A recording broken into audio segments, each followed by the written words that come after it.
이게 나온 전문가가 초등 때는 한자 정리해주는 게 좋다고 이야기를 했는데 밑에 댓글 보니까 저는 어렸을 때 한자 아예 안 했는데 국어 1등급 받고 의대 갔다더라.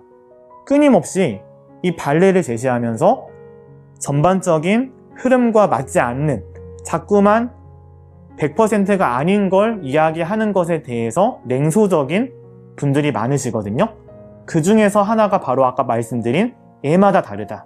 아이마다 성향이 다른데 어떻게 그 무 자르듯이 뭘 해야 되고 뭘 해야 되고 할 수 있느냐라는 겁니다. 그렇게 애마다 다르다는 생각을 가져서 많은 학부모님들은 자녀 교육 관련된 책이나 자녀 교육 영상을 멀리하게 되는 분들도 많습니다. 어차피 이건 우리 아이 이야기가 아니니까 라는 생각으로. 학부모님들이 아이들을 교육시키는 모습을 보면 정작 엄마의 경험 한 가지만 가지고, 제가 이 똑부러지는 어린이 시리즈 책을 보면서 되게 좋다라고 생각했던 부분들이 있는데요. 그냥 동화만 나오고 끝나는 게 아니라 실제로 학생들이 손으로 써보면서 또 생각해 볼 수 있는 칸들이 마련되어 있고요. 하나씩 제가 말씀을 드리면, 우선 무엇이든 골고루 먹어요 라는 책은 이렇게 몸에 안 좋은 음식들만 먹는 그런 곳에, 그런 나라에 가서 겪는 이야기들도 나오고, 이 이야기 자체가 되게 흥미롭습니다. 그래서 우리 학부모님들이 아이들한테 잔소리를 계속해서 할 게 아니라, 여기도 소개가 나와 있거든요. 엄마가 잔소리하지 않아도 알아서 척척 아이들 건강한 식습관을 만들어주는 책, 이 잔소리를 줄여나갈 수 있는 책이 되겠고요. 정말 재수 없는 나라는 없나? 그런 민준이에게 이상한 할아버지가 나타나 공책 하나를 주고 사라졌어요. 표지에는 땡땡이 없는 나라라고 쓰여 있었지요. 어디 한번 공책에 채소를 적어볼까? 정말 채소 없는 나라에 떨어지면 어떡하지? 민준이는 빨간 공책을 꺼내서 펼쳤고 조심스럽게 두 글자를 썼어요. 글씨를 써놓자마자 민준이의 몸이 붕 떠오르더니 빙글빙글 돌았어요. 아니 이게 뭐야? 내가 왜 이렇게 뚱뚱한 돼지가 된 거야? 화장실에 들어간 민준이는 거울에 비친 모습을 보고 깜짝 놀랐어요. 과연 민준이는 채소가 없는 나라에서 고기를 계속 먹게 될까요? 채소는 싫고 고기만 먹고 싶은 민준이, 물 대신 탄산음료만 마시고 싶은 서연이와 과자와 불량식품을 밥 대신 먹으려는 로기까지, 편식 대장들과 함께 떠나는 편식나라 대모험. 제가 이 책을 보니까 다 이렇게 실제로 적어볼 수 있는 칸이 나와 있고요. 내가 좋아하는 채소, 싫어하는 채소, 그 이유도 함께 적어보는, 단순하지만 간단하지만 나의 식습관에 대해서 돌아볼 수 있기도 하고요. 이 물에 대해서, 사실은 우리 학생들 중에서 물 자주 안 마시는 학생들 많거든요. 그런 부분에 있어서도 물이 어떤 부분에서 좋은 건지, 그리고 물이 부족하면 또 어떤 병에 걸릴 수도 있는지, 이런 것들도 써볼 수 있는 칸이 있거든요. 속에서 우리 아이들한테 요즘에 물 안 먹으니까 너 물 안 먹으면 어떻게 되는지 찾아봐, 이렇게 말로 하면 어색하잖아요. 그러니까 이렇게 책에 나와 있기 때문에 이 동화와 함께 그런 부분들을 활용해 보시면 좋겠다라는 생각이 들었고요. 친구 관계를 다루는 친구들과 사이좋게 지내요 라는 책은요, 이 책의 목차를 보면서 되게 재미있다 라는 생각이 들었고, 실제로 이 책 내용 자체도 신선하다는 생각을 했던 게, 목차만 보시더라도 팥쥐와 친구들을 만났어요. 의좋은 흥부와 놀부 아저씨, 신데렐라 공주의 결혼식에 가다, 피노키오, 앨리스, 토끼와 거북이, 우리가 동서양 고전에서 만날 수 있었던 인물들이 나와서 이 친구 관계에 있어서 조언을 해주는 그런 동화거든요. 그러니까 학생들이 지루하지 않게 읽어보면서 친구 관계에 대해서 고민을 해볼 수 있는 책이라는 생각이 들었고요.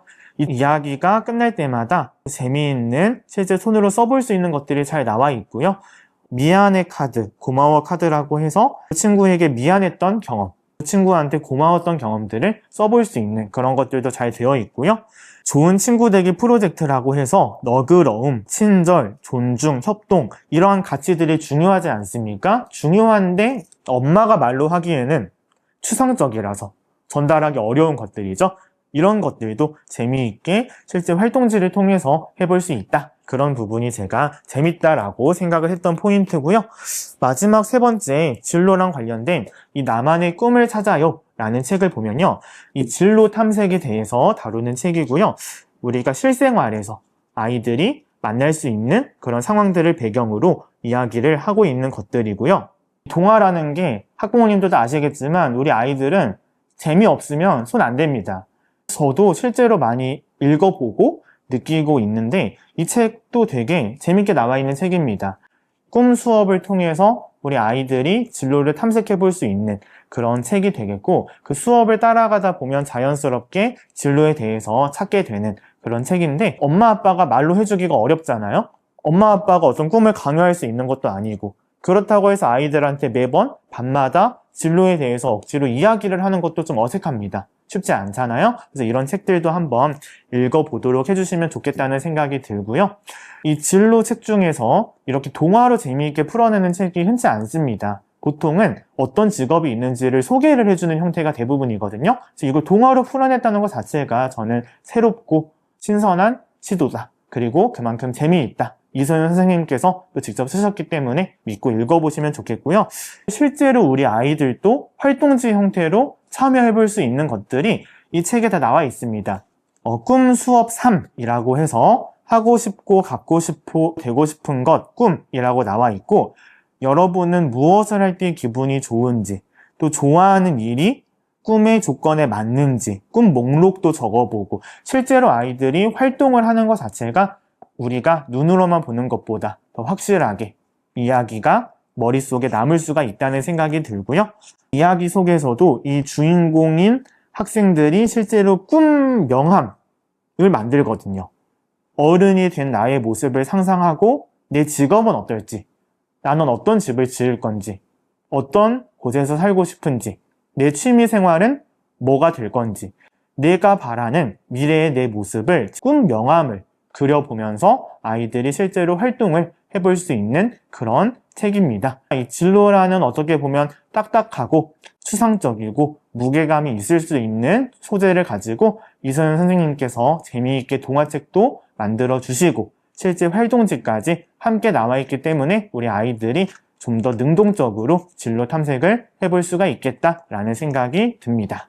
이렇게 새 학기가 시작되고 학부모님들은 이런저런 고민들이 많으실 겁니다. 사실은 방학 때 뭐 별거 안 한 것 같은데 벌써 이렇게 새 학기 시작돼가지고 아이들이 학교 생활을 하는 모습을 보면 어떻게 해야 이 새 학기를 잘 보냈다고 이야기를 들을 수 있을까, 그런 고민들이 많으실 텐데요. 새 학기라고 해서 뭔가 갑자기 새로운 것들을 도전하려고 하기보다는 강조드리는 게 기본기입니다. 기본기. 가장 기본적인 습관들, 특히 식습관부터 내가 내 자리를 정리하는 습관들, 매일매일 놓치지 않고 내가 해야 할 공부를 해 나가는 습관들. 공부를 안 하는 날이 이상한 거죠. 매일매일 하는 게 당연하다고 인식을 해주는 습관들. 또 오랜만에 친구들을 만나면서 친구 관계에 있어서도 고민들을 해결해 나가고, 또 앞으로 있을 내 미래의 모습도 함께 생각해보고, 이런 것들이 결국 다 우리가 똑 부러지는 어린이를 통칭하는 말이 되는 거니까 학부모님들이 새학기라는 타이틀 때문에 너무 부담감을 가지기보다는 우리 아이들이 기본적인 습관들 잘 만들어 나갈 수 있도록 함께 옆에서 도와주시면 좋겠다, 이렇게 말씀을 드립니다. 우리 초등학부모님들에게 마지막으로 꼭 드리고 싶은 말씀이 있는데요. 제가 이 자녀 교육을 다루는 유튜브 영상들을 정말 즐겨보거든요. 저도 많이 출연도 했지만 많이 즐겨보는데, 거기에서 댓글로 나오는 정말 많은 이야기 중에 하나가 뭐냐면 애마다 다르다는 겁니다. 영상에 나온 전문가가 초등 때 습관 만들어야 된다고 했는데 댓글 제가 확인해 봤더니 옆집에 누구는 습관 없이 뭐 어디 갔다더라. 여기 나온 전문가가 초등 때는 한자 정리해주는 게 좋다고 이야기를 했는데 밑에 댓글 보니까 저는 어렸을 때 한자 아예 안 했는데 국어 1등급 받고 의대 갔다더라. 끊임없이 이 발레를 제시하면서 전반적인 흐름과 맞지 않는, 자꾸만 100%가 아닌 걸 이야기하는 것에 대해서 냉소적인 분들이 많으시거든요. 그 중에서 하나가 바로 아까 말씀드린 애마다 다르다. 아이마다 성향이 다른데 어떻게 그 무 자르듯이 뭘 해야 되고 뭘 해야 되고 할 수 있느냐라는 겁니다. 그렇게 애마다 다르다는 생각을 가져서 많은 학부모님들은 자녀 교육 관련된 책이나 자녀 교육 영상을 멀리하게 되는 분들도 많습니다. 어차피 이건 우리 아이 이야기가 아니니까 라는 생각으로요. 학부모님들이 아이들을 교육시키는 모습을 보면 정작 엄마의 경험 한 가지만 가지고 아이의 공부를 판단하고 있는 경우가 많다는 겁니다. 아이마다 다르다고 했지 않습니까? 그런데 어떻게 부모님의 경험 한 가지만 가지고 아이를 판단하냐고요. 그게 오히려 더 현실성이 없다고 생각을 합니다. 부모님은 어렸을 때 초등학교 때 습관 없었어도 공부를 잘할 수 있었겠지만 우리 아이는 다를 수 있는 거 아닙니까? 부모님은 어렸을 때 초등학교 때부터 공부를 안 했어도 고등학교 때까지 기다렸다가 고등학교 때 시작했어도 늦지 않았더라도 우리 아이는 초등학교 때부터 잡아줘야만 하는 아이일 수도 있지 않습니까? 학부모님들이 늘 말씀하시는 것들, 아이마다 다르다는 게 부모님이 좀 더 자녀 교육에 관심을 가지고 정말 그 전문가 분들의 다양한 이야기를 많이 들어보셔야 된다고 꼭 강조를 드리고 싶어요. 다양한 방법을 알고 있어야 우리 아이한테 맞는 방법을 찾아줄 수가 있잖아요. 전문가분들이 자녀 교육서나 교육 유튜브에 나오셔서 하는 이야기들은 아이마다 다르다는 걸 몰라서 하는 이야기가 아닙니다. 아이마다 다르기 때문에 오히려 다양한 방법들을 각자의 시선으로 제시를 해드리는 거죠. 그러니까 학부모님들이 앞으로는 아이마다 다르다는 이유로 자녀 교육과 관련된 컨텐츠를 멀리하고 본인만의 경험만 가지고 판단을 하다 보면 시야가 좁아질 수 있으니까 오히려 그럴수록 다양한 전문가분들의 이야기들, 그러니까 저처럼 학생의 관점으로 이야기를 하는 것들도 들어보고 또 그런 아이를 키운 엄마 입장도 들어보고 현직 교사 입장도 들어보고 사교육에 종사하는 선생님들의 이야기도 들어보면서 공통적으로 이야기하는 건 실천해 보시고 각각 다르게 이야기하는 것들은 우리 아이들에게 맞는 방법을 찾아주시면 좋겠다. 아이마다 다르다는 거 충분히 교육과 관련된 사람들 다 공감을 하고 있는 거고 그럴수록 자녀 교육에 관심을 가져주시면 좋겠다. 좀 더 우리 아이에게 맞는 방법을 잘 찾아주실 수가 있을 거다. 그 얘기를 제가 마지막으로 강조해서 드리고 싶었습니다.